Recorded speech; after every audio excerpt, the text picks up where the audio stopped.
Everyone, this is Combat Connection. We have Luca Lowe and myself, Masa, and today we will be talking about misconceptions in the martial arts world.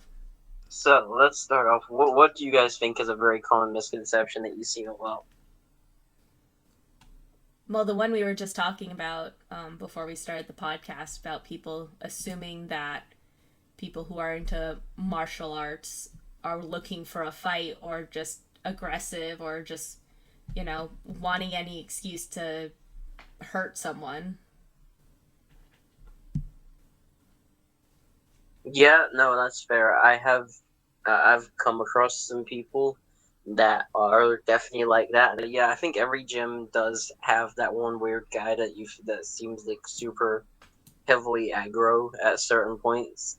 But as a general rule, martial arts, a lot of them, well, I mean, all of them, any practice of martial arts is going to help you vent out any sort of aggression. So you're generally not going to be out looking for a fight. It is a general rule, but every rule has exceptions. But then a lot of martial arts actually focus on the aspect of inner peace and mentality and stuff like that. I know my art definitely does. So we have meditation every class, and the whole point their mind is just to make us get into less fights.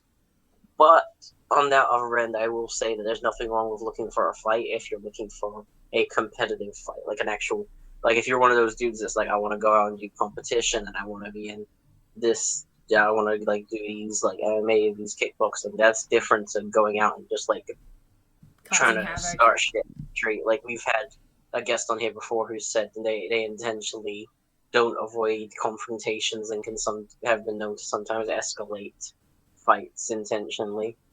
Which I mean, if that's you, then you're gonna get in some shit, but do your life. But that's I don't think that's a general rule what martial artists tend to be like or do. Yeah, I know that at my old dojo when I did Kempo, anyone who was super aggro, they would likely be asked to leave. And, because it's like you have to have a certain amount of discipline. The teacher is going to show you ways to possibly harm people.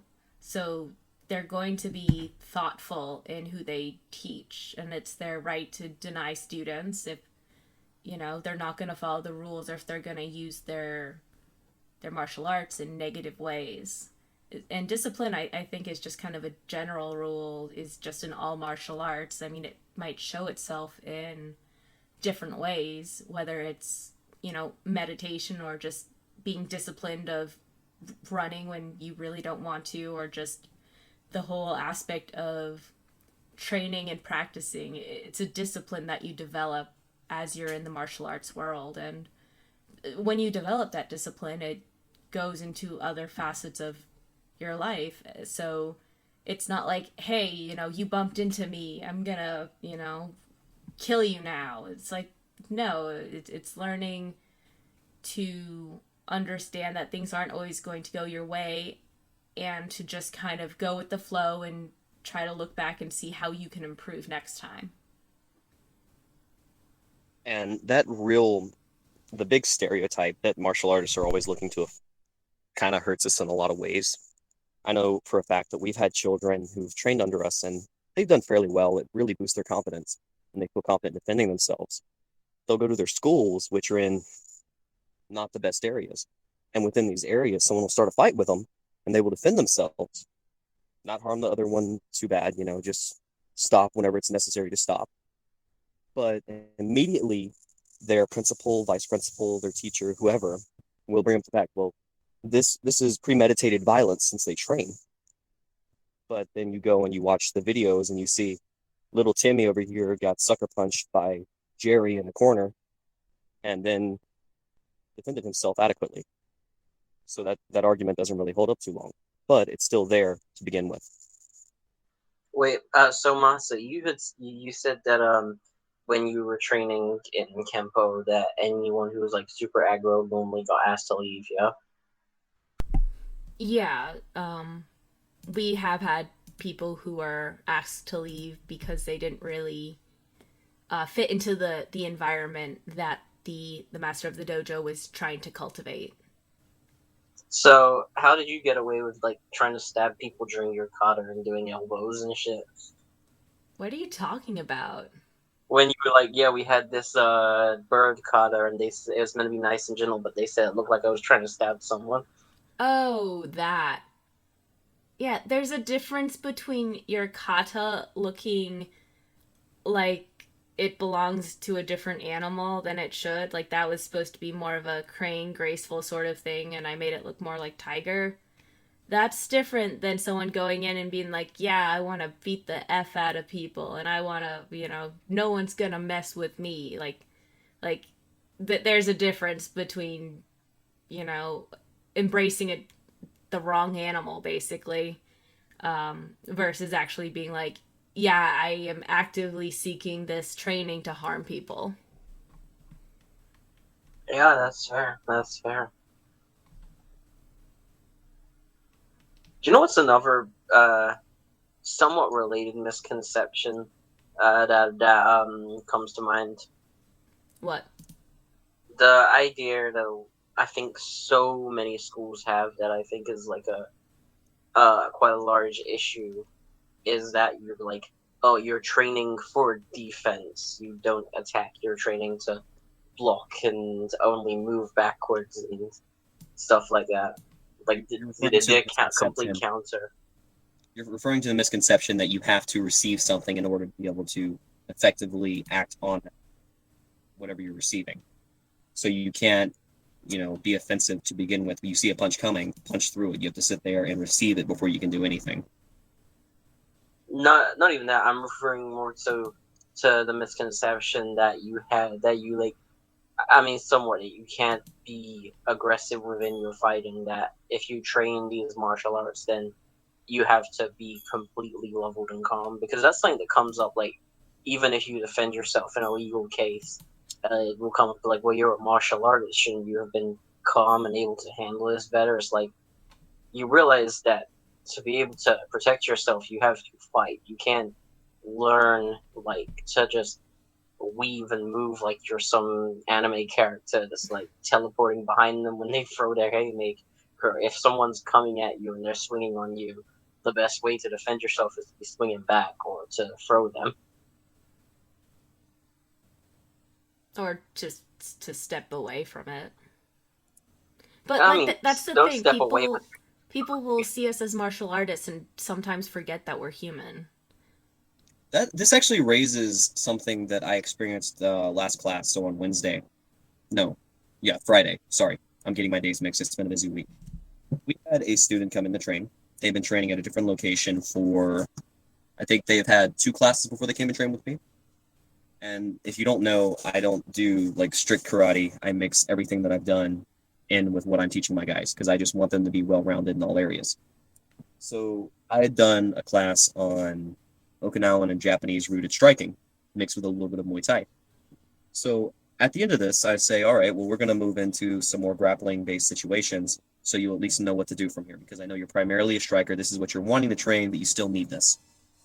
So for a little background, this young lady was 16 years old, right? Mm-hmm. She's in there, and I start teaching the pinning drill that we do. And after I get done teaching the drill, she says, "All right, just one question." And I said, "Yes, yes. What is it?" And she responds with, "Why are we doing this?" And I was kind of like stopped for a second there, and I'm like, "Well, I mean, that's a really good question. I need to be able to answer this." I say, "So I can hold someone if need be." She said, "But why are we doing that?" I say, "Well, why do you train karate?" She says, "So I can defend myself." And I went to an explanation on there's this really big thing that goes around that every fight's going to end up on the ground. 99% of it, or whatever the last number that everyone's wanting to spout is. She says, "Yeah, but if I'm training karate, I'm wanting to sit here and punch somebody, right?" I said, "Yeah, well, you've seen some of the higher ranks sit there and do their nagewaza, right? So they're throwing." "Yeah." "Okay, well, is that striking?" "No, but you're not going to the ground with them." And it really kind of brought to my attention that a lot of the general public believe that fighting in itself is purely striking.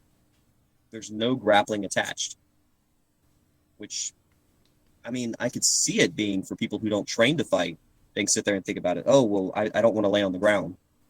That's fine and dandy. They really view grappling in itself as, oh, well, you're only on the ground if someone's on top of you beating your eyes in.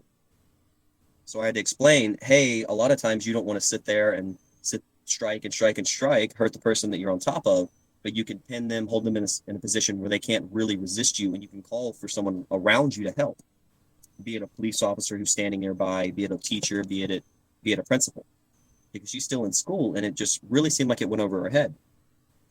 And it's interesting to think about because they don't think, hey, fighting can be in all areas. It's purely striking. And it seemed like it really blew her mind. That's weird. I'm not sure how common of a misconception that is now because of like UFC and MMA like bringing it more to light. But there is sort of a common misconception where I think more so the thing there is folks will be like, they think, well, I'm training karate, so I'm not going to need to do grappling, which is like a comment. Like the misconception is more so, I'd say that things like that martial arts are meant to be separated into striking and grappling, which for the most part isn't true. Most martial arts that have been made as martial arts rather than as a specialized sport, like anything older that wasn't made just for competition, even if it has competition, normally is a mix. So I will say, at least before I started training, when I thought of martial arts, I didn't think of grappling at all. Like I would think of judo, but just like the picking them up, throwing them down part of judo. I really thought of like punches and kicks, blocks, that kind of thing. I didn't think of grappling at all.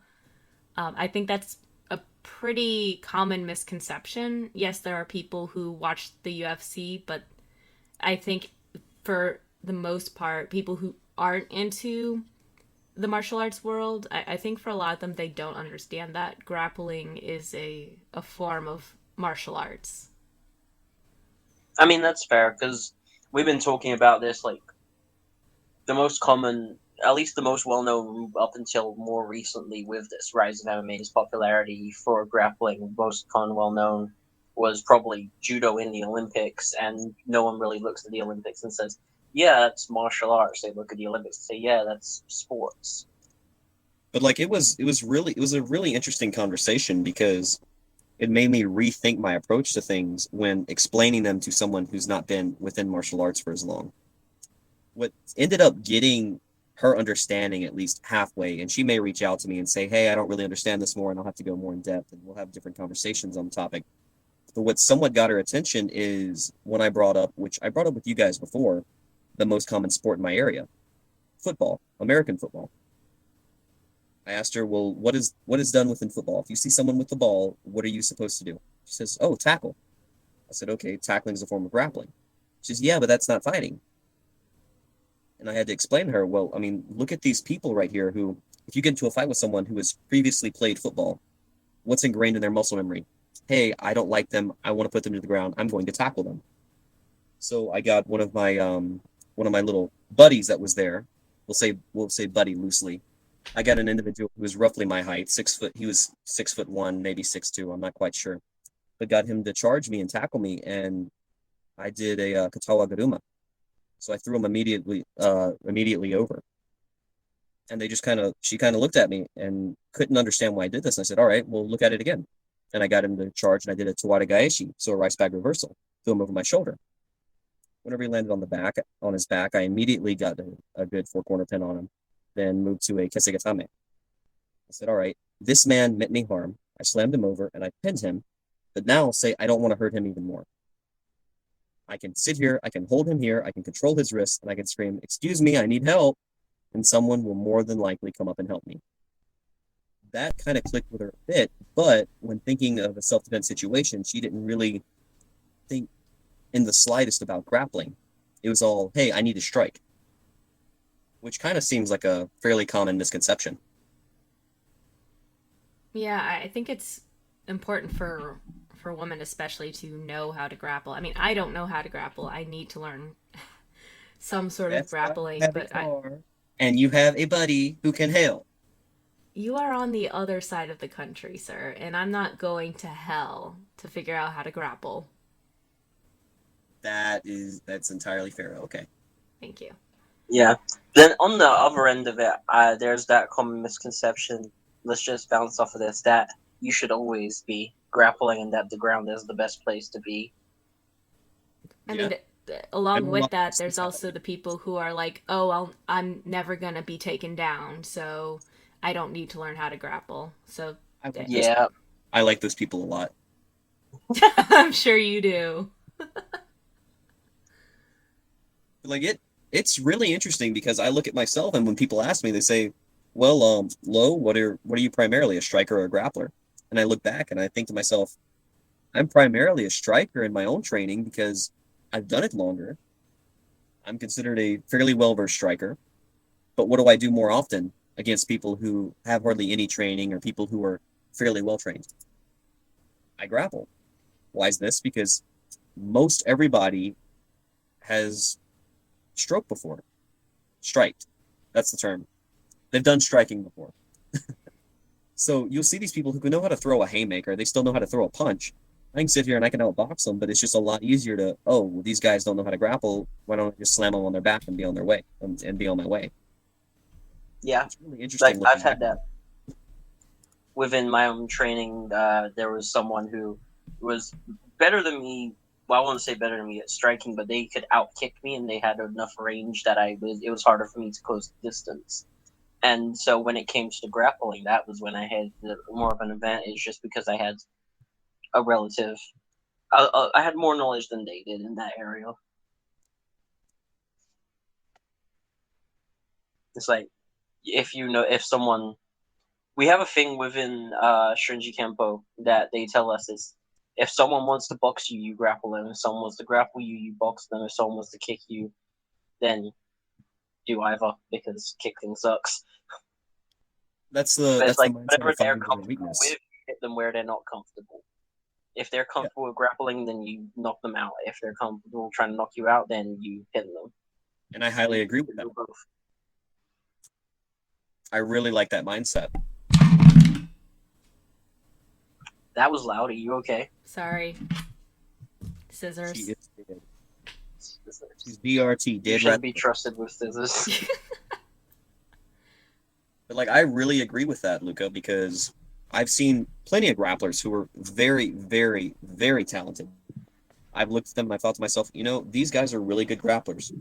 And a lot of them, a certain style in particular that we're not going to name, have very good newaza, but no nagewaza. And they think it's a smart idea to sit on their rear. hmm So for And I those, think just quickly, for those who don't know what nagewaza and newaza is, do you mind just quick definition of nagewaza, each? nagewaza being your takedowns or throw techniques, newaza anything on the ground. Awesome, thank you. Sorry, continue. But yeah, no, So it I see happened to these someone I people. know. You see these people who just want to sit down and they think, oh, I can win here. But I mean, if you're just sitting on your rear trying to hug me with your legs, what's stopping me from raining down hell? Yeah, well, it happened to someone I know where someone challenged them to a fight and tried to shoot him for a single leg, and the person that I knew just punched him in the face, and they couldn't continue. They just weren't used to getting hit. Yeah. Well, that's like I actually just talked about this the other day with my grappling gym. They were talking about a really dear friend and someone who is no longer with us. He sadly passed away a couple years back, but he was a Kodokan judoka in Japan. He would often recall how he would get into a street fight, and when he would get into the street fight, he'd land a beautiful throw. So using Ippon Seonage as an example, get the throw, slam them on their back, and immediately back away. Because Kodokan Judo. I'm going to throw you, I'm going to leave you alone. He would throw them, think that he's doing well, and then off of adrenaline, it doesn't stop them. They stand up, they punch him in the face, and then what happens? He runs away. His reasoning for that is, well, we never trained what happens after that. I don't train to get hit. I don't train to be able to receive that, which makes sense because if you're sitting there just training purely grappling and you're not used to having your bell rung, getting punched very hard, getting kicked very hard, you're not going to be able to like work off of that if the situation ever arises. Same thing with strikers who've never grappled in the slightest. Mm-hmm. Yep. If I get down and And someone's grappling with me, I am fucked. and I think that's another misconception that you had brought up earlier, though, is that I think every art has their own version of like the technique where they think it's gonna be one and done. You know, judoka think they're gonna hit you with the planet, and Krav Maga guys think they're gonna kick you in the nuts, and Americans think they're gonna shoot you, and then it's just gonna be over. Don't even get me started on that. That's another misconception that kind of flows into this is I have a gun, I don't need to train. I have heard that more times than I'd care to admit. Trying to get people, hey, show up to our class, come to my gym, we'll help you out, we'll get you trained. Well, no, I have a gun, I'll be fine. The best response I ever had, and I've used it many times since then, is, okay, well, where's your gun now? Oh, it's in my truck. Well, are you in your truck? No. Okay, so how are you gonna run to your gun? How are you gonna run to your truck, unlock the door, grab your gun out? Most people do not carry with one in the pipe, which that's a different discussion. How are you gonna be able to rack it, point at me, and pull the trigger before I punch you in the face repeatedly? Yeah, Well, that's a people good think point. You're not always gonna have a gun with you. And you were talking about judoka. They think that they can just hit you with the planet and stop. That brings up like, did you see that very popular video a couple weeks back? I believe that McDojo Life may have posted it, where a judoka and a karateka were fighting. Masa, I know that you tagged me in it. Oh yeah, yeah. I that was Where he just got funny. slammed repeatedly. Mm-hmm. That shows you have to be able to follow up after your initial strike, your initial option. You can't just think, oh, I'm going to touch you once and die. This ain't no Denmark. Yeah, that was so funny. Just kept picking the guy up and slamming him over and over and over. I mean, if Do you you know make what's like? mistakes, you're asking for it. But you know what's my least favorite version of the one and done? I think Go ahead. my least favorite version is the once we get into the ground, then you're in my territory. Okay, so that brings in another kind of close to home story, if you don't mind me going off on this. You know my first Filipino martial art, right? Yeah. I've talked about my instructor a couple times. Really well versed. He's a Navy vet, worked as a bouncer for years. Is currently working in electronics, which is kind of odd for me to see, but that's neither here nor there. I can remember him going to a fairly well-known Brazilian Jiu-Jitsu guy studio, and this is a black belt under a very, very, very well-known Gracie, like considered one of his top guys. Now, my instructor does not really believe in grappling that much. He doesn't like submissions and stuff on the ground. He says if you can do a submission standing, good. If you can do a submission with your opponent on the ground and you either on a knee or standing, good. Never lay yourself on the ground because you're asking for other people to stomp you in. That's just his mindset.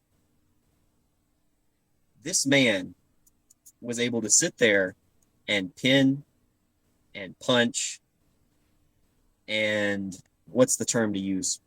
Non-consent choke him. That's the term we're going to use. Just placing your hand around their neck and squeeze. He was able to do this to a Brazilian Jiu-Jitsu black belt with them resisting fully. And that's in the that goes kind of into the thought process of, well, size doesn't matter. Size does kind of matter because the Brazilian Jiu-Jitsu black belt, I believe, is he's between 5'7" and 5'9". I can't quite recall. My instructor, on the other hand, is like 6'2", 6'3", something like that, and built fairly large. Size did matter. He wasn't a grappler, and he was able to out-grapple and outmaneuver his opponent, who was a specialized grappler. It just kind of plays into that. Yeah, like I'm not gonna sit here and say that I know more ground game than someone who does BJJ or someone who does Kosen Judo or traditional Kodokan or Fusen Ryu or something that or catch wrestling. Any of stuff that has a ground focus. But I have trained a decent amount of locks and pins and stuff, even if a lot of them were standing. I have done some Newaza.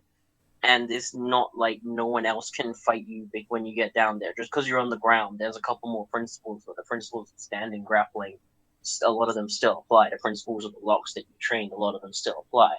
Principles of like pressure control and stuff like Wing Chun, the Chi style, that stuff still applies on the ground.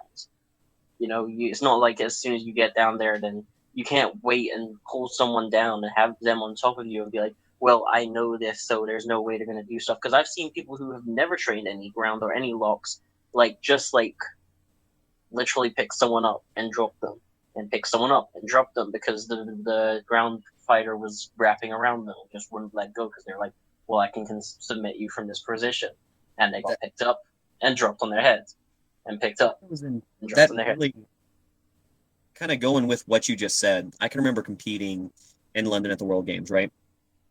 This is kind of really, I have the video somewhere, and if I can find it, I'll forward it to you. It may be on my old phone. There was an individual there who was competing as, somewhat of a beginner rank, right? Fairly open, beginner rank. And he was a Machado Jiu-Jitsu? Yeah, Machado. I had to sit there and think lineage. But his opponent, who was from Israel, was a 10th planet Jiu-Jitsu who also trained catch wrestling, right? So immediately the Machado Jiu-Jitsu decides, you know what, I'm going to do Hikikomi. I'm going to pull guard. And the man from Israel did not really know the specific rule set that they were competing in. He didn't do his research or whatever, have you? And he immediately thought it was a good idea to, as soon as he gets pulled in the guard, take both hands, grab belt, sumo pass, feet go to the mat, lift up, slam once, slam twice, and goes for the third slam, and the ref is breaking him up. The ref just couldn't get in there in time. Why do people think that pure technique's going to work all the time? I mean, a lot of times, Unga Boonga, I'm going to slam you repeatedly, works pretty darn well. Yeah. And it's not like submitting people doesn't work. Obviously it works. But when we've both seen this, people genuinely telling us, well, we don't need to train takedowns because the fight's going to end up on the ground anyway, and then you're in my territory and I'm going to win. Like, that's the dumbest shit ever. It's the same way people say, well, we don't really need to spar because we can kick you in the nuts or we can hit you in the side of the neck and then you'll be on. It's not like nut shots and brachial stuns don't work, but you need to know how to actually fight. You can't rely on, well, I can do this and then this will happen, because guess what? It's not gonna happen. If you're relying on something and you don't train the ways to get into it and the ways to use it properly, and you're just training like these small subsections of small amounts of a martial art and not the stuff that builds up into it and the ways like a backup plan and follow through and the way to start it off and finish it and go through everything in the middle, and if it goes wrong, do something afterwards, then you're fucked. Well, you've seen the videos of one of my students competing before. I've sent the edited video to you just showing the highlights of one of his competitions, which was an AGF tournament. You saw how many people tried pulling guard on him, and he immediately just grabbed their belt, flipped them over. You saw how many people tried to sit there and squat down, he'd back away. And then when they'd stand up, he'd slam them. And since they had never trained their nagewaza or the ukemi, they didn't know how to react to, hey, I'm getting hit on this mat, which people think, oh, it's matted, it's not going to hurt. It still hurts when you're not used to it. You saw how much that the people were stunned. They couldn't react to him. That kind of reinforces the point right there. Yeah, bro, ukemi is so important, but it hurts like a motherfucker. I swear, since they had me training ukemi literally outdoors on like hard, like, well, it wasn't hard, it was like grass, but like it was a very dry day. It was very soft. I was literally fucking jumping and doing side lands and fucking back landing and shit. Well, you know how we train our ukemi, yeah? How do you train your ukemi? You do sitting, you do standing, you do leaping, you do jumping over someone who is turtled up, so on their knees, elbows touching their knees. You jump over someone who is standing up, leaning over. And then you run to someone who is standing, grab the shoulders, jump over them, landing in a break fall. This is why a lot of times for demonstrations, years past, you can still find some of the videos, they would do their ukemi for demos, but land on concrete or hardwood flooring. And they weren't really fazed by it, because if you learn how to practically apply it, then you're structurally safe. It's really, we still really do that. interesting. Apparently, all of our gradings are on hardwood flooring, and we have to do ukemi to grade. It's like, I can't really say I hate it. So my Kinkojiku instructor, yeah. I told you what his first style was before, yeah? You recall? I don't recall. He was originally he did some boxing and he did Aikido.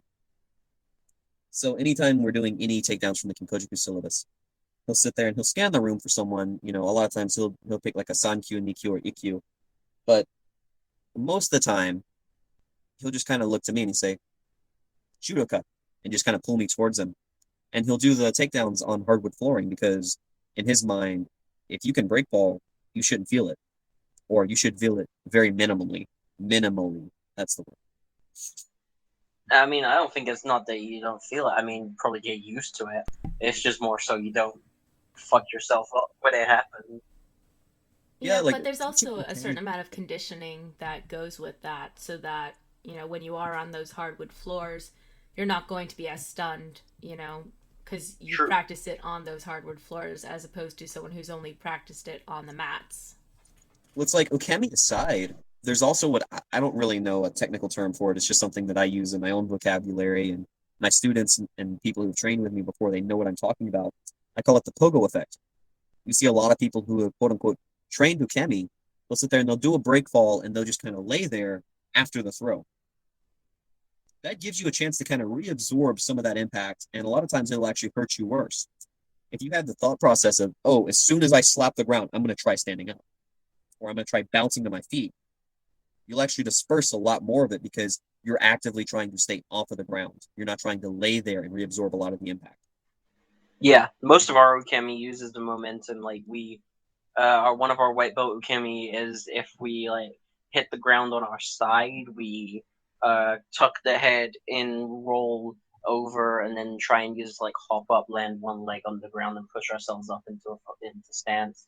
And if it's on our back, we try and land on the hip and roll over to the opposite shoulder, and then get into a standing position, like do a complete roll backwards, like a I mean, reversal. and another aspect of that would be like Gaeshi Waza, being able to continue after you do it. So to reverse it, reversal techniques.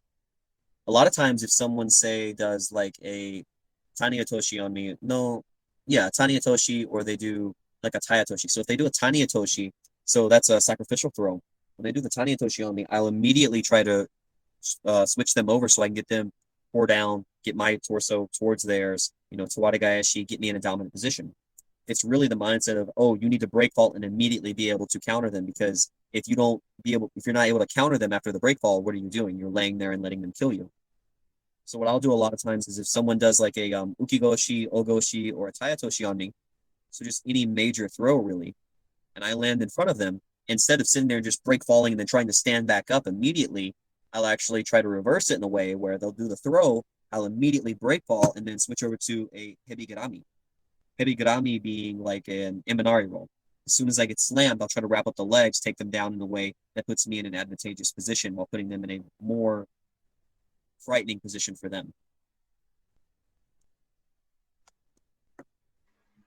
And I think we brought up something that I think is another big misconception in the martial arts is we said about you get used to it. There's conditioning that comes with getting thrown. People believe conditioning just isn't a thing. Yeah. Really? I've heard like the reverse of that. Like people are like, "Oh, you guys can break through anything because you learned how to do a karate chop." And it's like, uh I mean, yeah, the idea of like, I mean, karate people do break bricks and stuff, but if you see that, I guarantee they're there's different like a kinds of bricks sixty, though. 70% chance it's fake and there's shit put in there or something. Like, there was that famous We one. go to She was Lowe's and buy ours. We go to this Lowe's or woman Home Depot and buy ours. there was this woman that like she basically for a long time ruined the reputation of Salat because she did stuff like post videos of her punching highway like the pillars underneath a driveway or some shit and breaking it, or punching a tree, or breaking what's that really tough fruit that you need like a meat cleaver to cut through?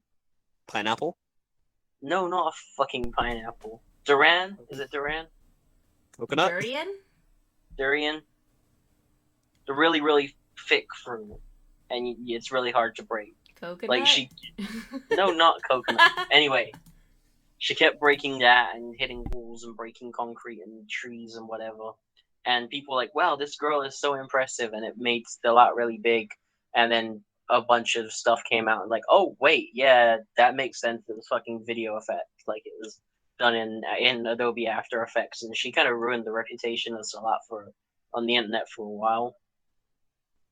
And it's like you can't do this superhuman stuff, but at the same time, there are people that genuinely say, yeah, conditioning doesn't work, or conditioning is a waste of time, and it doesn't actually do anything for you. It's like they're like, well, why would you be conditioning when you can just be sparring or using the heavy bags? Like, bro, you don't need to be training constantly. Like conditioning, if you have a little hand makiwara or you have a kali stick that you can like condition your shins with or something, you can do that while you're watching TV in your downtime or some shit. You don't need to focus heavily on everything else and say, well, conditioning's a waste of time. It doesn't work.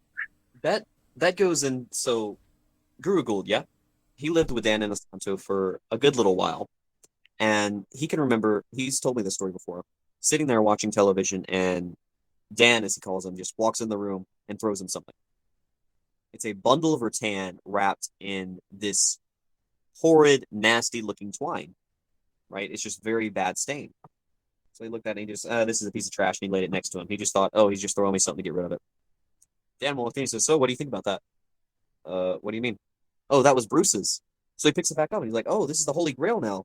What is it? Oh, that's Bruce's hand makiwara. He saw, yeah, he needs to be conditioning. So he'd sit there and he'd watch television, and the whole time he's watching television, he's being active. He's sitting there conditioning his knuckles. People say it doesn't work, but do you guys ever actually punch somebody in the face without pads? It really Yeah. changes the game.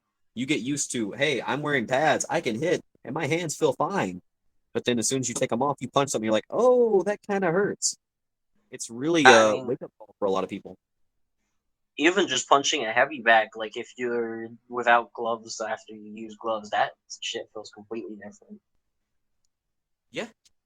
But I make it a point I had to condition, like whenever I'm chilling, and like at least my knuckles or my hand or something. It's like an old Southern trick that I'll. So, for those of you who don't know, I'm fairly Southern. I just kind of mask it a little bit. You There was should an let old your real voice out for viewers at some point. maybe. So there was this Southern trick that a lot of people would Only do. for OnlyFans.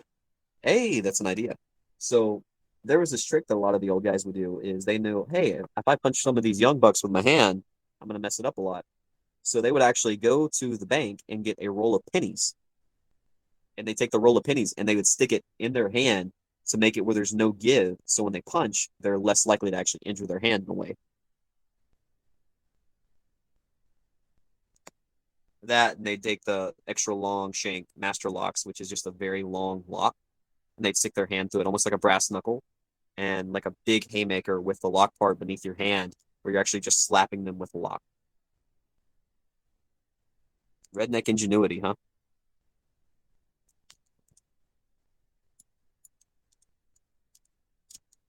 Is that redneck ingenuity? There's no duct tape or anything. No, we sprayed WD-40 on it first. Yeah, that makes sense. Yep. Yeah. And then, actually, this reminded me of a conversation I had. Well, I say a conversation. It was a comment war, as it usually is. One FC, One Championship. Mm-hmm. They posted a video of one of their JKD practitioners and a practitioner of, I think it's Bagua, that they have fighting in their championship. Both of them using the Wing Chun dummies, yeah? Mm-hmm. And there were so many people in the comments like, why would you use these? Why would you use these? It's so outdated. Why don't you just use a heavy bag? And I was like, what in your head makes you think that that is the same thing?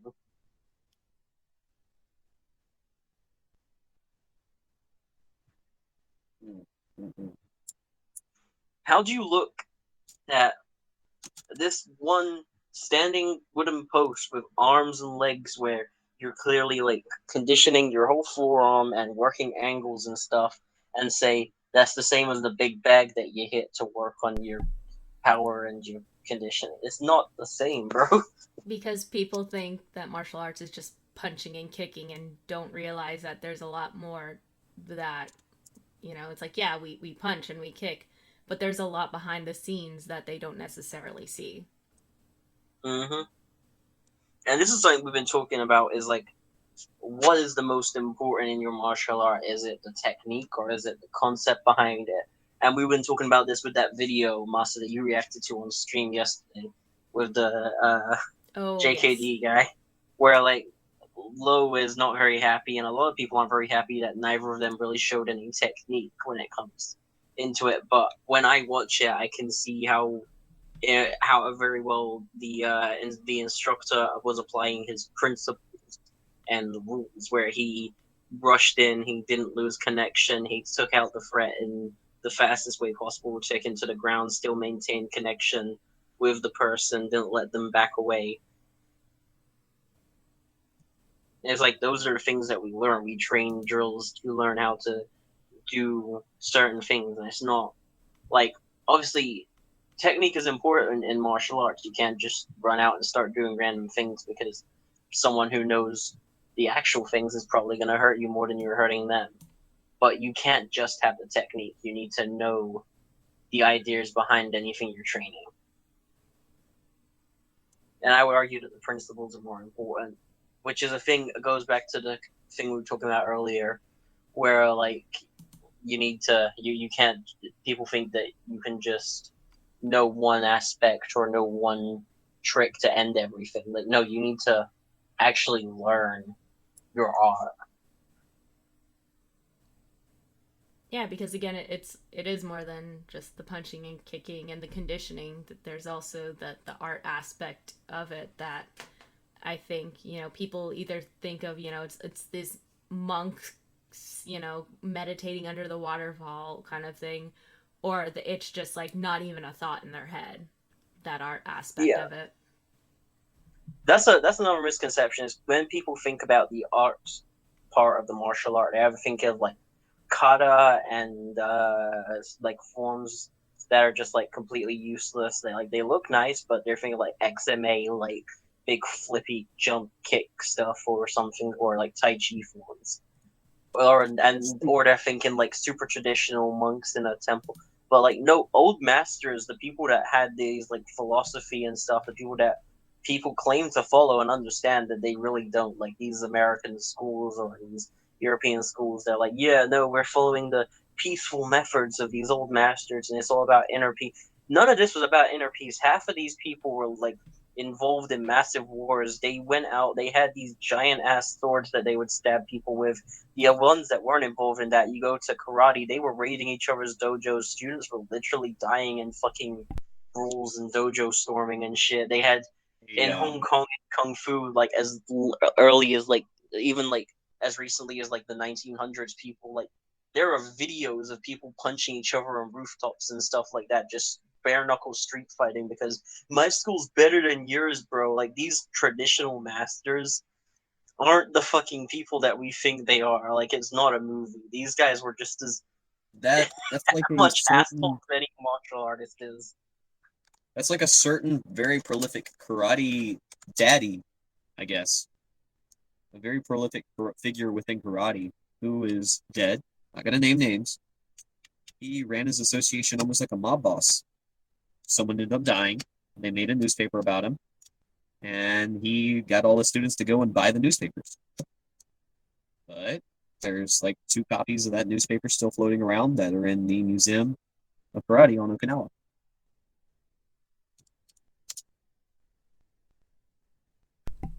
I mean, yeah, there's the whole idea of just kind of turning the martial arts into this kind of crazy myth It's mythos, not about just with the magic, we can kill people with like just one touch, and these masters are not human. Like that, some people think that this stuff is magic, and it's like, no. Again, it goes back to the people forget that we're just human as well, and so are the people who run different organizations or the different lineages. Like, no one's perfect. Yeah, I mean, even if we're not looking at just old masters, let's look at like big figures in martial arts. Like, who would you say is like the biggest martial arts? Like, people consider him the god. Conor McGregor. Fuck Conor McGregor. I was talking about Bruce Lee. The average person, if you say martial arts, a lot of them are gonna be like, yeah, Bruce Lee, wah, you know. And people could say like, well, he used to double kick heavy bags into the sky when they were filled with metal grains, and he was like literal fucking Superman, and he's got a character in every comic book universe and video game universe, and like people regard Bruce Lee as the god of martial arts, and He's even got a Tekken character. they think, well, yeah, and people remember Bruce as like very philosophical, you know, the fucking be water, my friend, that shit. Bruce was a fucking angry dude, and he used to start fights for the fucking fun of it. He was a little ass. Like, he was a young, very talented, very fit martial artist that used to go and just beat the fuck out of people. Like, the reason he was famous, the reason he got famous in America, was he basically went school to school into karate dojos and said, y'all are shit, and hit a few of them. Oh yeah, I've read things about Bruce Lee being an incredibly arrogant sort of person. And don't get me wrong, he was an amazing dude, and everyone, like, he deserves the love he gets. Not all the rumors and shit that he's a god, but he was a very philosophical, very smart guy that imparted a lot of old knowledge in a more understandable way, because a lot of what he said came from like the martial arts in China and stuff, and he translated it and he helped popularize it, and he was thoughtful and intelligent, especially for his age, and he was very skilled. But he was a dick. And you're like, we can't, you shouldn't put martial artists on a pedestal. It's like what you've been saying, Master. Like, they forget, they think martial arts, they forget human, you know? It's like, these are just dudes that like hitting people for fun.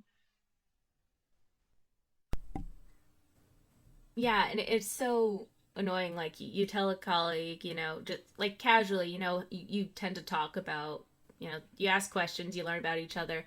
And it's like, oh yeah, I do Muay Thai. And they're like, oh, so if, anyone acts up, we'll just call you over and you'll take care of it. And it's like, no, I don't, I'm not fighting anyone. Like, I don't want to do any sort of violence. One, non consensually, and two, definitely not outside like a gym. Like, I am not this aggro person. A lot of us aren't aggro people who want to be responsible for, keeping people in line. Like, we're just people who enjoy this, and we have flaws. We have, you know, some of us are decent people, but like, we're practicing this not to go out and take care of things. Like what, you think this is like training to be in the mob or something? It's like, no, I train this for myself. I mean, We're not these people who are training to take care of other people's problems. We're not this mythical, Zen people who can, live without, oh, is it the pleasures of life or whatever, sitting in our underwear under some waterfall. We're not some incredibly enlightened being or magical being or someone who's going out to just fight a bunch of people or take care of people's problems. Like, oh no, sitting in your underwear under a waterfall sounds pretty entertaining. You mean to tell me that you don't ever just go out into the street and chi blast criminals? no, I haven't seen any crime, so I haven't had to use my chi blaster.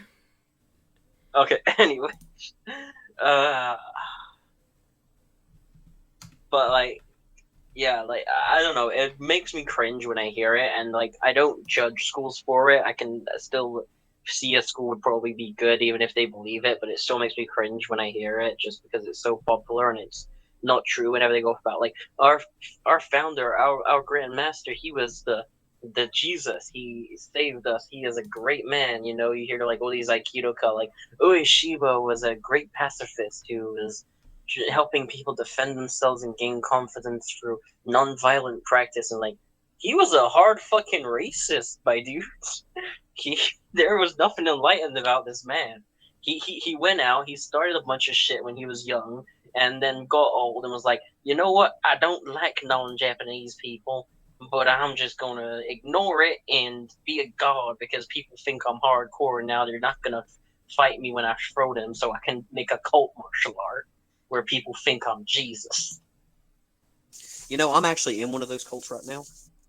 Yeah, We train Eagle Claw. fuck off. And then in my martial arts ability of it, both of them, people look at fucking Ip Man because of the movies and like, wow, he was so powerful. And it's like, he never did any of that shit.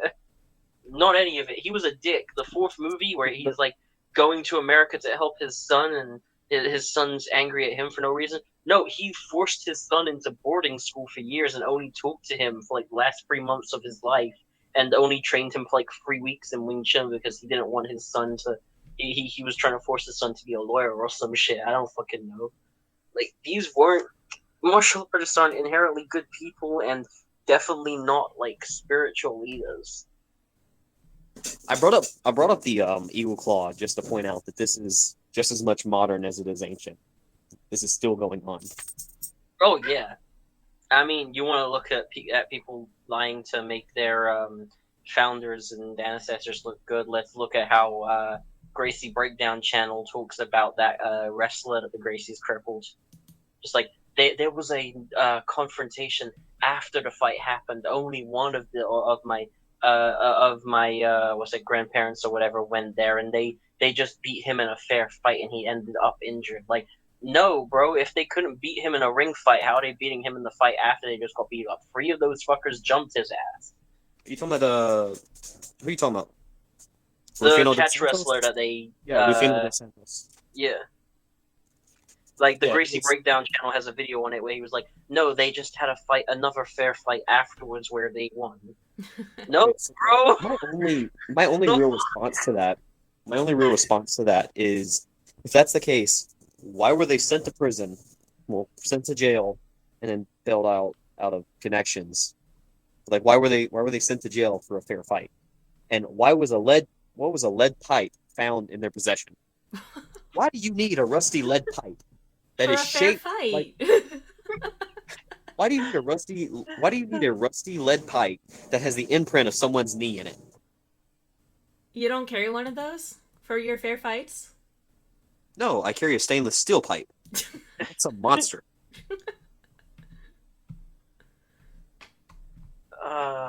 Goddamn. I don't know. It's always happened. It's always going to happen. Where if someone's into something, then they're gonna look to the person that's better than them at it, or the person that helped make it, and they're gonna regard them with a higher level of respect, and things are gonna get out of control.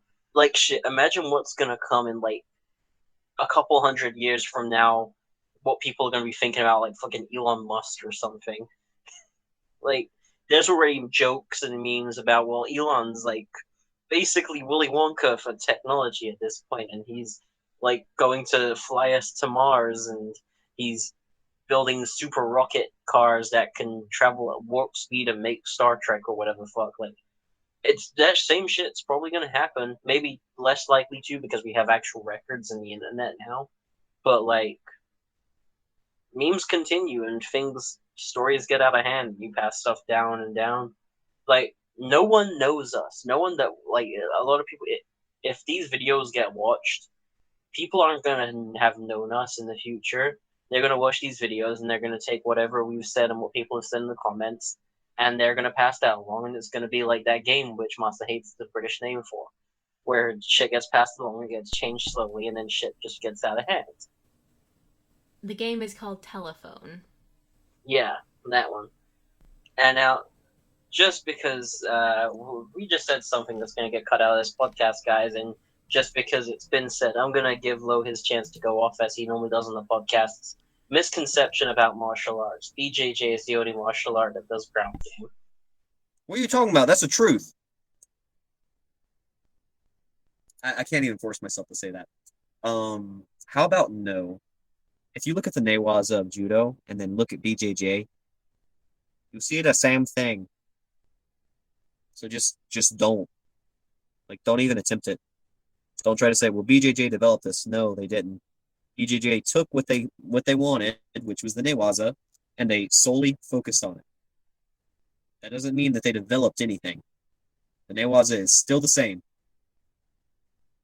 Don't start saying I, that you created something whenever you just took it and like omitted other sections that you didn't want to focus on because you're too lazy for that. I'm sure our viewers love your continuous hate on one of the most popular martial arts. Yeah, I mean, like that's I know why. at least two people that watch us do train BJJ, so Okay, let me also make this announcement. If you do 10th Planet BJJ, I have no issue with you. I I've met some really douchey people from 10th Planet, actually. I think more than I have from Ed Gracie lineage. will just stop being a beta male. Start being a Chad. No, I like 10th Planet a lot more because 10th Planet guys just tend to kind of say, yeah, we did get our stuff from judo. Where do you think BJJ came from? They just seem a lot more down to earth on it, in my experience. BJJ guys that train a Gracie lineage, they tend to be like, this is BJJ.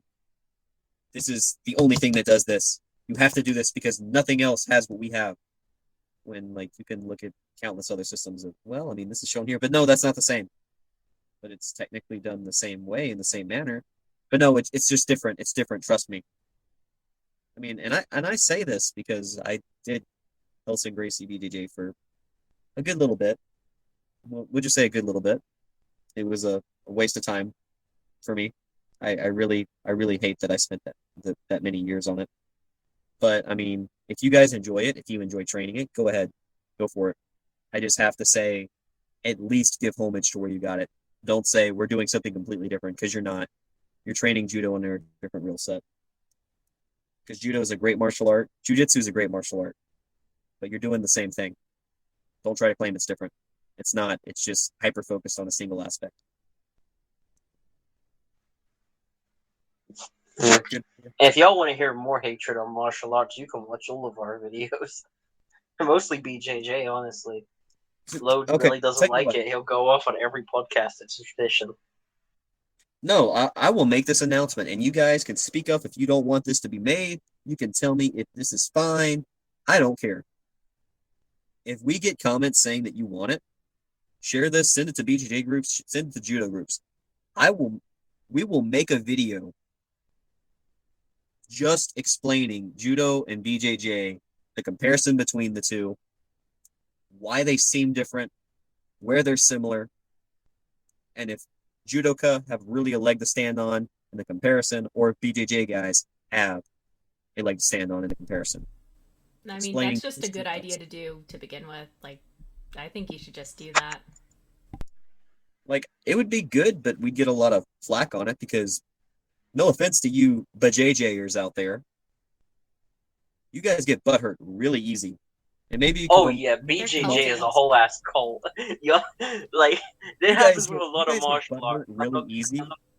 It You happens guys with a get lot of butthurt martial arts. really People get really upset, but BJJ guys, y'all go off. I swear. Like I've been in so many forums where I've said something that's not even offensive.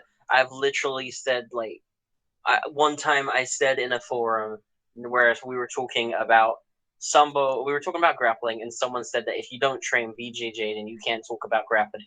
And I said I train jujitsu, and I said there's also catch wrestlers and sambo and judoka, and they literally and I said honestly a couple of those like sambo or catch wrestling, BJJ has a more limited set of techniques than them. It's more focused, and they literally got so offended. They were like, "How dare you say it's limited? That's so bigoted and ignorant." It's like, bruh, like I mean, y'all get so easily mad, and it happens to karateka. Karateka definitely get mad when you say it doesn't work, and kung fu guys. But BJJ is on it. Like y'all are in like the top three people that get mad about martial. No, I'll say fourth because Krav is definitely higher. I would honestly say I've had more bad run-ins with BJJ guys than Krav guys. Like they get their ass on their shoulders and they get butt hurt so easy, and it may be from all the ass scooting they're doing, but it's really sad. I can't really understand it. I mean, BJJ is to judo. It's like judo's like adopted son that's experiencing a lot of teenage angst and wants to scream out, "You're not my dad. You can't tell me what to do," and then be exactly like their father. And it's funny, but Damn. it's sad at the same time. I mean, if the Is techniques are there the same, if you're doing the same system essentially, just with a different focus, then you can claim it's something different. Go all ahead. Claim, oh, I do BJJ, I don't do judo. Go ahead, claim that, but at least give homage to, hey, this is where I came from. It's like you, for example, you didn't just spout into existence from nothingness. Certain things had to happen for your little old body to be created. the stork had to pick you up from the pumpkin patch?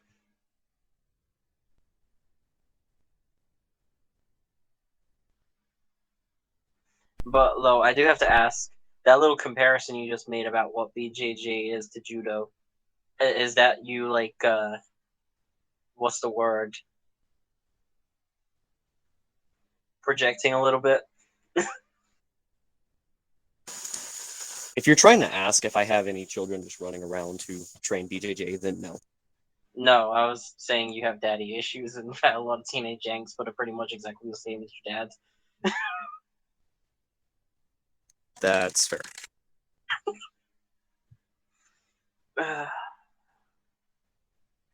But yeah, Anyway, let's. now that look at his Oh, rant. By the way, if any We can make like an hour-long BJJ video just on that. if any BJJ guys want to come on and debate one-on-one with Lo about his insipid hate that is consistent through every episode, shoot us a message on our Instagram.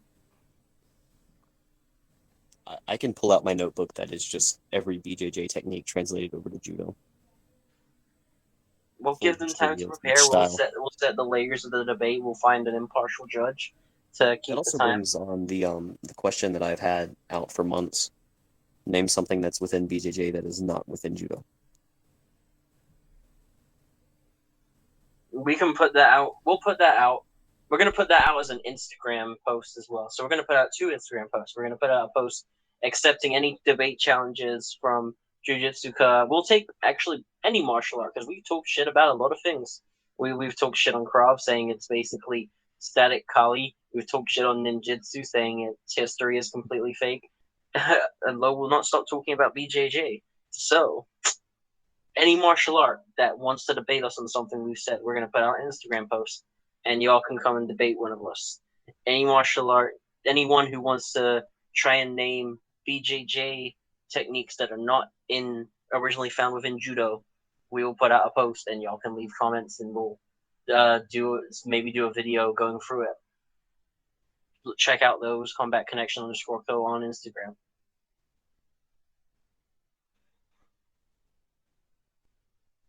You know, if that's the case, a certain judo instructor of mine is going to be coming down for a month. I really hope they respond very quickly. I think we talked about this before that you should do a podcast with your judo instructors, just talking about grappling history and judo and Japanese jiu-jitsu. We may have to do that. I'm gonna may message one of them after this podcast. Nice. Okay, so let's move on from that. What other things would you guys say are very common misconceptions? Sambo only has leg locks. I've never heard. To be fair, I don't hear much about sambo. It's very much underrated and under talked about. For my years in BJJ, anytime anyone talked about sambo, it was, you know, they only learn leg locks, and then you dabble in arm locks and chokes, but it's primarily leg locks. I mean, they just have more leg locks than you guys because they actually train them and they had them for years, whereas you guys just recently incorporated them within your competition. So we're still on the BJJ hate then. No, it's just that's a misconception that a lot of people have. Okay. One misconception I find, this is kind of a deeper misconception, is that all traditional martial arts are the same. Like, people will look at Aikido and say, well, this is how This is how karate and kung fu practice their throws. People will look at point like taekwondo point or karate point and say this is how kung fu fights or kung fu spars and things like that. It's like martial arts have, even within the same country or very close countries or martial arts that are related, they have very different ideas, techniques, histories, philosophies, and drills between them. Like, there is no point fighting in Kung Fu. If your Kung Fu school does point fighting, then it's not at all real. There is no legitimacy to it. The sparring within Kung Fu systems in Kung Fu schools is Sanda, Sanshao, and Leitai fighting. It's platformed, full contact fighting with throws and kickboxing rules, and that has been consistent through like a lot of kung fu systems. And then there's also shuijiao and like wrestling stuff. There has never been a taekwondo karate esque point system implemented in a widespread amount of Chinese martial arts. And the same Talking way, about kung like fu, there's also the really big misconception of every style of kung fu looks like tai chi in practice. yeah, I mean, I don't think that one's as big a misconception because that people tend to look at kung fu as like maybe like free systems normally too. They'll say Tai Chi and Shaolin and Wing Chun sometimes. But normally it's like Like you got slow and Tai Chi or you got methodical, Shaolin. Yeah. referring to like slow and methodical form work, which a lot People of times think that's can be all like, forms, honestly, as well. That yeah, everything is like Tai Chi and that your forms are all like breathing and spirituality and it's a metaphysical representation of drawing weapons and controlling universal energy and you're gonna fucking unite the four nations under the banner of the Avatar or whatever the fuck. Like, some forms are just straight hitting people. Some forms are just straight throwing people. Some forms are meditation. Some forms are stabbing people. It depends what martial art you're doing and what form you're doing, and they do not all look the same. And within Kung Fu, there are many different forms because there's so many different martial arts systems there. You have your Tai Chi, your slow stuff. You have your Tai Chi, your wrestling, grappling stuff. Your Tai Chi, your sword stuff. You have your Shaolin, which has its fist forms, its staff forms, its sword forms. A lot of that's very performative and jumpy and aggressive. You have your Wing Chun, your closed off forms, your trapping forms, your circular forms and blocking forms in Bagua, and so on and so forth, and your animal forms and all that shit that goes off. There are, I believe, over 500,000 styles of Kung Fu within China. Shit's different. Which martial arts have you guys seen being like lumped in with another martial art where like people think it does something that martial art does that it just doesn't? I mean, I don't know. Like, a lot of people just think all martial art is karate and that there's only one type of karate and it's just called karate. Like, people don't know the difference. They don't know the nuances. They don't understand lineage. I mean, Well, to be fair, if you're being descriptionary, every unarmed martial art is karate because because it it's means empty empty hands. hand. Fuck off. Okay, but like that can get confusing with karate and kung fu. It can get very confusing because of kempo, Yeah. which I mean, There's like a karate billion from types of kempos. kung fu helped influence karate, and then karate and kung fu made kempo as well, and kempo went back and influenced kung fu. And like, do you know the founder of Shinji Kempo went and taught Japanese jiu-jitsu to help refill the Chin-Na syllabus in the Shaolin Temple? What? So the founder of Shinji Kempo is meant to be related to the Shaolin Temple because it was part of Southern Shaolin, and the founder was a big fan of Shaolin mentality and Shaolin philosophy. And so he's called Shinji Kempo Shaolin Fist, Shaolin boxing. Yeah. Okay. Uh, After one of the incidents where like one of the attacks and big losses of Shaolin Temple and reforming of the temple and things like that, the founder of Shinji Kempo was invited as a instructor into the Shaolin Temple where he was teaching the Japanese Jiu-jitsu that is part of Kempo into like influencing their Shin syllabus to help refill Shaolin, as it were, because of its relation and his time with it.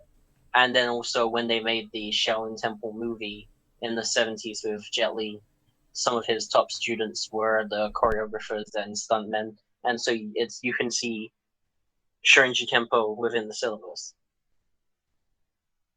within the film. So it's a big backwards thing of like there was kung fu, and then there was the fighting systems, the wrestling and the Muay Thai influence and stuff that they had in Okinawa, and then they all came together with this kung fu and Muay Thai and wrestling, and it created karate. And then they even had karate and kobudo as one. You trained the weapons and you trained the empty hand.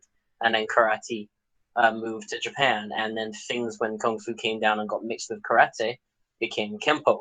And then kempo moved back to China to mix with kung fu. And you get this big weird circle. And then you can say kung fu went over to Japan and to Thailand. And Muay Thai came over to Japan and beat karate, so then they made kickboxing. And so pretty much all martial arts are in this massive, weird, ever looping circular shape, and they can get very confusing for people. But they are still distinctly different, even with their influences on each other, because the real importance of martial arts is the history and philosophy. That's what distinguishes them more than anything. I have another one to bring up, but I kind of don't want to after your previous comments. Oh, It has to do with BJJ again. oh, fuck's sake. Um, I've seen this a lot, especially on YouTube videos of everything is BJJ. Yes, I saw it with Sambo, where they had Yes. BJJ experts reacting to Sambo and be like, yeah, so this is Jiu-Jitsu. And there's been BJJ guys that talk about Khabib and say, well, he does Jiu-Jitsu. And you've seen like disarms and stuff that are being done, and like, well, this is jujitsu. When it's No, Kali.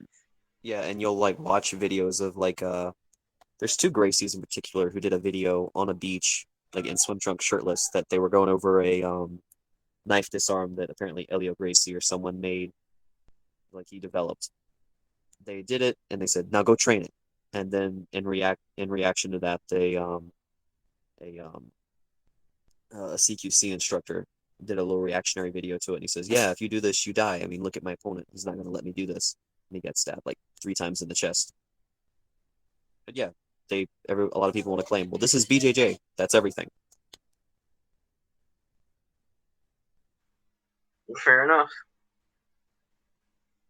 I'm gonna try I not to think mention another BJJ thing, for the rest of the podcast. coming off of what we were just talking about with everything being in its like infinite looping circle, a big misconception is that no one mixed and cross-trained until MMA came about, and MMA was the first thing to have people bringing together martial arts and training multiple martial arts.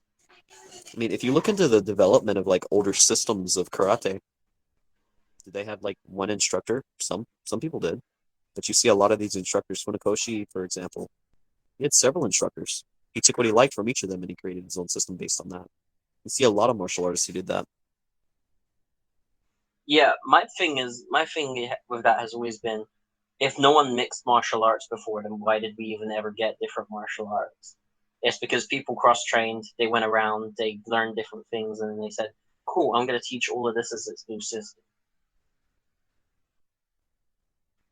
Well, yeah, and all of this influencing from other martial arts kind of brings up another thing of people who think that their traditional martial arts is exactly as it was when the founder created it. It's really not. Like, we've talked about this before, and it's like, if you think you're sticking to a tradition by continuously doing exactly what was in this syllabus that you got passed down from someone who got passed down from someone, then you're not. Whoever made this set list of rules, it's probably been changed by a couple of students, like depending on what lineage you're from. Like he probably had like the founder had like a student who had a student who got high and then onto a high rank and then removed a couple of elements and changed it, and then it's been passed down as the full syllabus. And if you go like 2 lineages across or something, it's a different there's different techniques or whatever. But even if it was just the founder's technique, you're not sticking to traditions by doing exactly what you think the tradition was. and exactly what you think the master did. You'd be sticking to traditions by using these techniques how they were meant to be used and evolving and learning to actually use them in combat. Like, It also maybe. it also goes hand in hand. Like, for example, if me and Masa trained under the same person, Masa, how tall are you? I am 5'1", How tall am I? A whole taller. foot taller on a good day. So A you're whole foot you're taller. between 5'11" and 6 foot, depending on the day. No, most of the time I'm 6 foot. Sometimes I'm 6'1". But Yeah, no, since we have such differences in body type, height, etc., if we're trained with the same person, certain things are going to work for her, certain things are going to work for me. We're naturally going to have our own differences within the same system. So, say she gets to an instructor rank and she goes and she starts like teaching the system as her own, she's going to have those minor differences that even if she tries to throw them aside, she's still going to have those differences within her specific style. And I'm going to be the same way, which down the line, it may be somewhat identical for first generation, so our first generation students. But say those students have their own, they're going to have, our students are going to have their own differences, which in turn are going to have their own differences. And down the line, you're going to have two separate entities which look hardly similar in the slightest. Yeah, and then there's the whole, do we know how to, like, would I even remember how to adapt something to a taller opponent? Or, sorry, a taller student, or would you remember how to adapt certain things to shorter people? Because I know I had an instructor at the Kempo place, and she was probably like an inch taller than me. So she knew some of the adaptations that we had to do just to make things work for our height. Now, they weren't like massive adaptations, and it wasn't like with a ton of techniques, but every now and then there would be something, and it's like, okay, because you're basically going to be shorter than everyone you go against, this is a little trick I learned along the way. And that's knowledge that she found, that she passed along, which then, you know, kind of alters that. Because then if I've seen short people, in that system, and I was higher ranked, so I'd go and I'd be like, oh hey, I learned this technique from this sensei, and that's how things adapt too. It's just personal influence yeah. goes a long way. I mean, even beyond height and physical traits, personal preference. Some people like kicking more, some people like throwing more, some people like choking more, and some people like hitting more. Some people are faster and can probably trap or block. Some people are maybe a little bit slower and prefer to clinch up or throw somebody. It's like if you do MMA or Kempo or low, you do Namido, where they mix judo and jiu-jitsu and Muay Thai and karate and Malay kickboxing.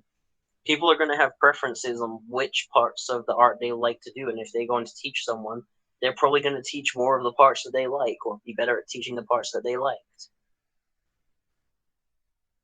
Yeah, and it's just human nature.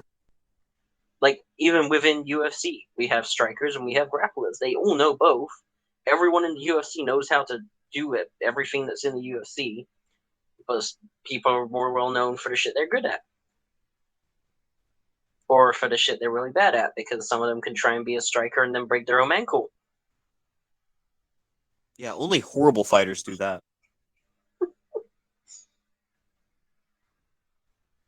Ugh. But it's like, look in the top tier of martial arts, man. Khabib is not a bad striker by any parts, but he is known as the king of grappling because that dude is hardcore at submitting. He could probably still outbox anyone, like half the people that like train most shit. Like, you go to a Muay Thai gym, you bring Khabib, he'll probably still be pretty much top there in like 80% of gyms.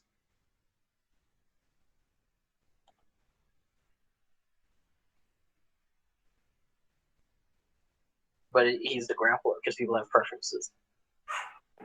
Yeah, I mean, like if you're, we have the saying here in the South that may be popular other places. I don't know about that, but it's if it ain't broke, don't fix it. Yep, we have that in Yeah, the Northeast too. I mean, if you're good at something and it's worked for you in the past, why change? You change out I, of I hate how necessity. you You think that's a adapt to what meets Southern you. thing. You see, in my experience, it's said because if you try to fix something that isn't broken, you tend to break it. See, the Yeah, well, reason in I the say South, they that don't I break believe it's things; they just tape them together. if it needs to move, you spray it with WD-40. If it doesn't need to move, you tape it. Get it right. But no, I say if it's a Southern thing because I've said certain things over the years that I've like completely just thought, oh, everyone knows this. And then you two have been like very quick to tell me that that's not a thing. So I'm just covering That's my tail. fair. Like when Luca was telling me the British name for telephone, I'm like, no, that is not the name. uh, I don't even remember what you called it. Telly? Chinese whispers. Oh God. Now I remember why I suppressed it. It's horribly racist. Well, it was Russian whispers before. Oy. And that had to stop because a lot of people kept dying. Yeah, there is so much to cut out. I'm gonna be editing this for hours. I feel like not that much has to be cut out. I mean, a lot of it can be kept in. You just put like +18 in the title or something. Yeah. I mean, all All of right. our podcasts, I mark them as explicit. To be fair, That explains why you're not getting views. Oh, we cuss. That's all that means. Well, no, if you, explicit content gets suppressed in the algorithm because it's bad for advertising. I just mean on the podcast side, like not the YouTube side. Oh, okay. Well, then they're fine then. like, so we could put like explicit in the title or like +18, and you know how thumbnails like get a lot of views? Yeah. Yeah. You could Photoshop my face on someone wearing a bikini. I need to figure out what shitty title and thumbnail I'm gonna make for this. Because if anyone notices, I've made new titles and thumbnails for all of our videos. Yeah, I've seen Yeah. some of them. But anyway, I feel like we've talked about a lot of very common misconceptions and ideas. Do anyone have any closing thoughts, quick ones they want to go into? Just remember that martial artists are human, and we are flawed and not magical, and we will not clean up your shit. That's what I got. I was gonna say, remember you can't punch someone's nose bone through their brain and kill them like a fucking machine gun. Karate chopping someone's neck probably won't work. Kicking someone in the nuts isn't an insta kill. Don't grab someone's ear in self defense. You remember our first episode where that was like, if you can grab their ears and twist their ears, then you're gonna be okay. You Oh, should, when dear. you edit this, you should do you should take that clip and put it in almost like a flashback. Fucking Vietnam. No, like you could, the Vietnam template, like it shows like airstrikes and everything all around. You should do that and like have if you can grab their ear. Oh. With that fucking song, just like the "Who can say Yeah, who?" go for it. I'm But so doing closing that. thoughts. Closing thoughts. Remember if you need to do like the heart destruction technique, touch both shoulders and the abdomen, and then just thump over the heart. It's a dim mock. Mm-hmm. No. The dim mark. You need to do like the power of Christ with like the up, down, left, right, left. But then you also touch the neck on both sides, the forehead, and then you palm them in the chest. Oh, okay. I had the order wrong then. And then you have to left, right, up, down, up, down, left, right, A, B, select, start. Get infinite lives. I think this has been pretty informative. Somewhat rant-filled, but useful. Yeah. I hope Guys, so. don't forget, if you hate Low and you want to argue with him about BJJ or you want to argue with Masa about ninjutsu, let us message us on Instagram, Combat Connection Co. Check out our posts while you're there. We also have Combat Connections on Facebook, combatconnections.org, Combat Connections on TikTok. We have podcasts on all of your favorite platforms. We have multiple podcasts and videos on this YouTube channel. Don't forget to hit like, subscribe, tell us what you want to see next time in the comments or in our messages. And we will see you guys next week. Keep training. Peace.